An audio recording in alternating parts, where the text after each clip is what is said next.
by the end of this week, Neil Gorsuch will probably be approved to the Supreme Court of the United States. But en route, we will see the demise of the filibuster as it pertains to Supreme Court justices. You'll recall Harry Reid, faced with unprecedented obstruction by the Republicans. At one point, you'll recall, they so refused to seat any justices on the D.C. Circuit Court, the second most powerful court in the country. This is the one that dealt with all the administrative law that determines whether or not the EPA can go forward with certain regulations, et cetera, et cetera. They didn't even want to give the court its full complement of justices because there was a majority of Republicans on there. So they were like 4 or 5 justices shy.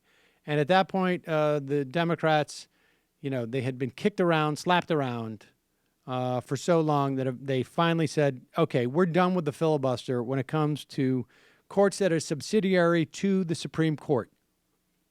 And 2, with appointments to the administration, because 2 years in, the Obama administration still couldn't get fully staffed because the Republicans were doing everything they could to obstruct. That changed. Certainly, Donald Trump got the benefit of that by putting in basically a bunch of Mickey Mouse people, more or less, into his cabinet. And to the extent that he's trying to fill these other seats, which apparently not interested in. But now we're on the brink of Mitch McConnell pulling the nuclear option and getting rid of the filibuster.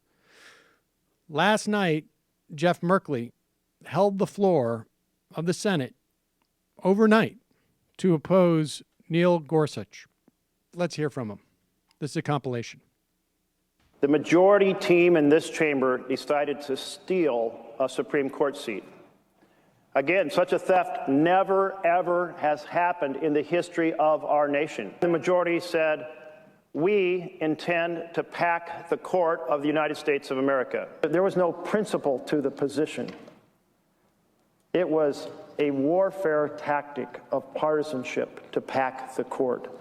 It was an end justifies the means, even if the means violates the core premise of the Constitution and does deep damage to the Senate and does deep damage to the court.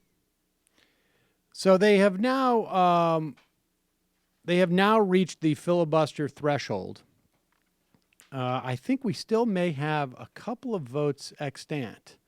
I'm not sure if we know how everyone is voting, but as of now, I think there's only 3 Democrats that have announced that they will vote against the filibuster. I may be off a little bit on my numbers right now, but which is interesting in and of itself, because the way something like this usually works is that your leader will say, I will release you and allow you to vote against what we want, if they know they have the votes, and if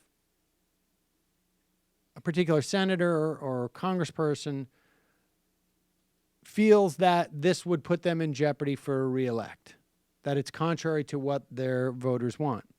So I'm surprised. I mean, Heidi Heitkamp, a huge Trump win in her state.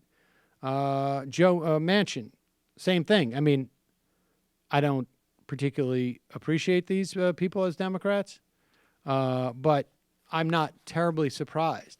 But there are others who I thought would not want to make this vote, and I think it shows, at least in this narrow area, that the Democrats are, at the very least, being cohesive. And I think there's a argument that you could just make, like Jeff Merkley, like, this seat was stolen, we're not participating, period. But they have also gone as far to say that Gorsuch is consistently rules against people in favor of corporations in power. And I like that critique.